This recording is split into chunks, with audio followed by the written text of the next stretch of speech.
साथियों नमस्कार। स्वागत करते हैं आपका हम अपने YouTube चैनल के इस नए वीडियो में। इंसान ने साइंस और टेक्नोलॉजी को यूज करके तरक्की के नए कीर्तिमान स्थापित किए हैं। आज पृथ्वी से लेकर हम अंतरिक्ष तक अपनी पहुंच बढ़ाते जा रहे हैं। भारत ने भी स्पेस रिसर्च की फील्ड में पूरी दुनिया में अपना नाम कमाया है। हमने सफलतापूर्वक मंगल मिशन पहली बार में ही पूरा किया।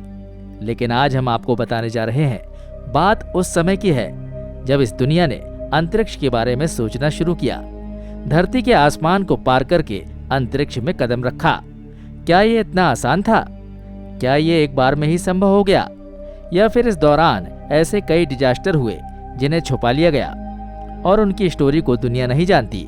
क्योंकि ह्यूमन नेचर का डार्क साइड ये है कि हर देश अपनी सक्सेस स्टोरी को तो सामने रखता है, पर फेलियर स्टोरी को कोई रिवील नहीं करना चाहता। सक्सेस स्टोरी जहां दूसरों को इंस्पायर करती है, ये बताती है कि सक्सेस के लिए क्या करना चाहिए, लेकिन फेलियर स्टोरी लोगों को अलर्ट करती है और ये बताती है कि सक्सेस के लिए उन्हें क्या नहीं करना चाहिए। आपका इस ह्यूमन नेचर के बारे में क्या सोचना है, हमें कमेंट बॉक्स में लिखकर जरूर बताइएगा। वीडियो में आप आखिरी तक बने रहेंगे, ये हम अच्छी तरह से जानते हैं, लेकिन हमारे इस वीडियो को लाइक जरूर कर दीजिएगा। आपके लाइक हमें एनर्जी देते हैं और कम से कम 1000 लाइक तो कर ही दीजिए। तो आइए चलते हैं विदाउट एनी रिस्क अंतरिक्ष की सैर पर। दोस्तों, जब इंसान ने धरती से लगे आसमान की सीमाएं पार की तो उसके सामने था अपनी अनंत गहराइयों के साथ काला गहरा अंतरिक्ष। इंसान को यह समझ में आया कि दिन केवल पृथ्वी पर ही होता है, अंतरिक्ष में तो हमेशा रात ही नजर आती है। पिछली सदी में इंसानों ने आर्टिफिशियल सैटेलाइट के जरिए अंतरिक्ष में छलांग लगाना शुरू की, लेकिन दुनिया के तमाम देशों के बीच साइंस और टेक्नोलॉजी के सहारे अंतरिक्ष में जाने और खोज करने का एक कंपटीशन शुरू हुआ। ऐसा लग रहा था कि हर एक देश दूसरे देश से बाजी मार लेना चाहता है। ये बात तो हम सभी जानते हैं कि अंतरिक्ष में सबसे पहले जाने वाली स्पेस ट्रेवलर लाइका नाम की एक कुतिया थी। इंसानों में रूस के अंतरिक्ष यात्री यूरिन गागरिन का नाम आपने जरूर पढ़ा होगा। इसके अलावा हैंग नाम का एक बंदर भी ट्रेवल कर चुका है। लेकिन इधर अमेरिका ने भी अंतरिक्ष में लंबी छलांग मारने की तैयारी कर ली थी। उसने जर्मनी के बहुत सारे लोगों को अपने यहाँ बुलाया और उन्हें अमेरिका के लिए स्पेस रिसर्च करने का जिम्मा सौंपा, क्योंकि अमेरिका चाहता था कि चांद पर पहला कदम कोई अमेरिकी ही रखे। ये वो समय था जब पूरी दुनिया सेकेंड वर्ल्ड वॉर में एटॉमिक अटैक की त्रासदी को पहली बार देखने के बाद सदमे में थी। अमेरिका और रशिया के बीच कोल्ड वॉर चल रहा था। हालात इतने खराब थे कि कब युद्ध छिड़ जाए कहा नहीं जा सकता। ऐसी स्थिति में दुनिया की इन दोनों महाशक्तियों के बीच साइंस और टेक्नोलॉजी के सहारे एक स्पेस कंपटीशन शुरू हो गया। अमेरिका ने चांद की जमीन पर नील आर्मस्ट्रांग को उतारकर अपनी काबिलियत और इरादे दुनिया में जाहिर कर दिए। इसके बाद तो अंतरिक्ष की दुनिया में कई और देशों ने अपने कदम बढ़ाने शुरू कर दिए। लेकिन ये स्पेस में इंसान की सक्सेस का पॉजिटिव साइड था। हर फील्ड में सक्सेस स्टोरी के साथ साथ अनसक्सेस स्टोरीज भी होती है। बात 1963 की है। इटली के दो भाई अपने यंत्र के सहारे अंतरिक्ष से आने वाले सिग्नल को स्टडी करने का काम कर रहे थे। ये काम उन्होंने काफी पहले से शुरू किया था और स्पेस से आने वाले हर सिग्नल पर उनकी पैनी नजर होती थी, लेकिन लंबे समय तक उन्हें कुछ खास हासिल नहीं हुआ। फिर एक दिन उन्हें मोर्स कोड में एक वॉइस सिग्नल मिला,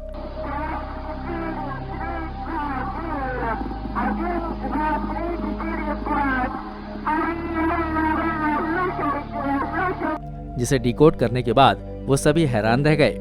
दरअसल वो सिग्नल एक महिला की आवाज के रूप में था, जो काफी डरी हुई लग रही थी और उसे मदद की जरूरत थी। बड़ा सवाल ये उठता है कि आखिर अंतरिक्ष से ये सिग्नल भेजने वाली महिला कौन थी?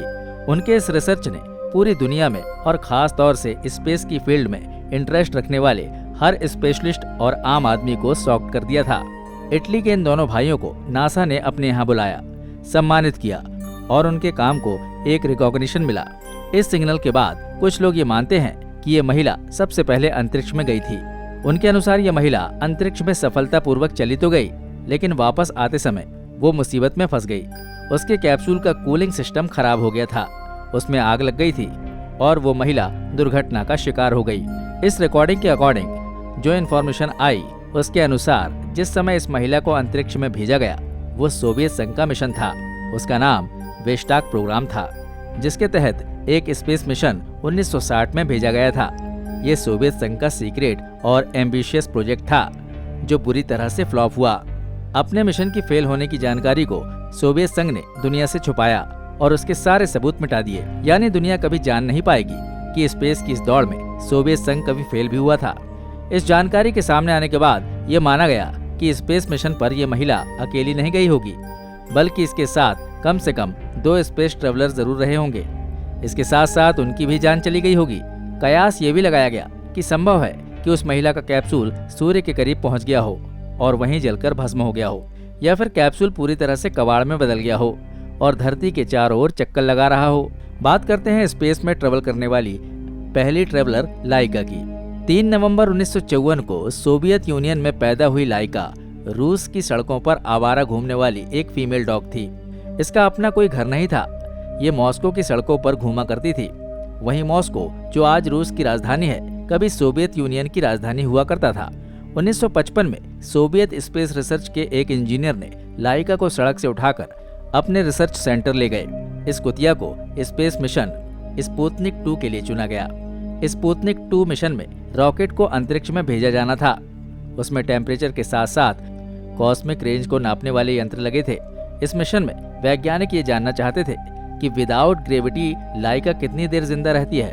इस अंतरिक्ष यान में एक लाइफ सपोर्ट सिस्टम लगाया गया था जिससे ऑक्सीजन लाइका को मिलती रहे।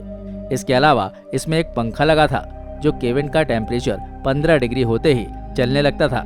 कुल मिलाकर जीवन के अनुकूल एटमॉस्फेयर को बनाए रखने का इंतजाम किया गया था। इसके साथ ही लाइका को स्पेशल ट्रेनिंग दी गई थी। अंतरिक्ष में भेजने के लिए 20 दिन पहले से उसे एक ऐसे चैम्बर में बंद कर दिया जाता था जहां ग्रेविटी बिल्कुल नहीं थी। ग्रेविटी न होने की वजह से उसका ब्लड प्रेशर दोगुना हुआ। उसकी तबीयत खराब रहने लगी। लाइका को एक स्पेशल जेल फूड दिया जाने लगा जो कि स्पेस में जाने के बाद उसका भोजन बनने वाला था।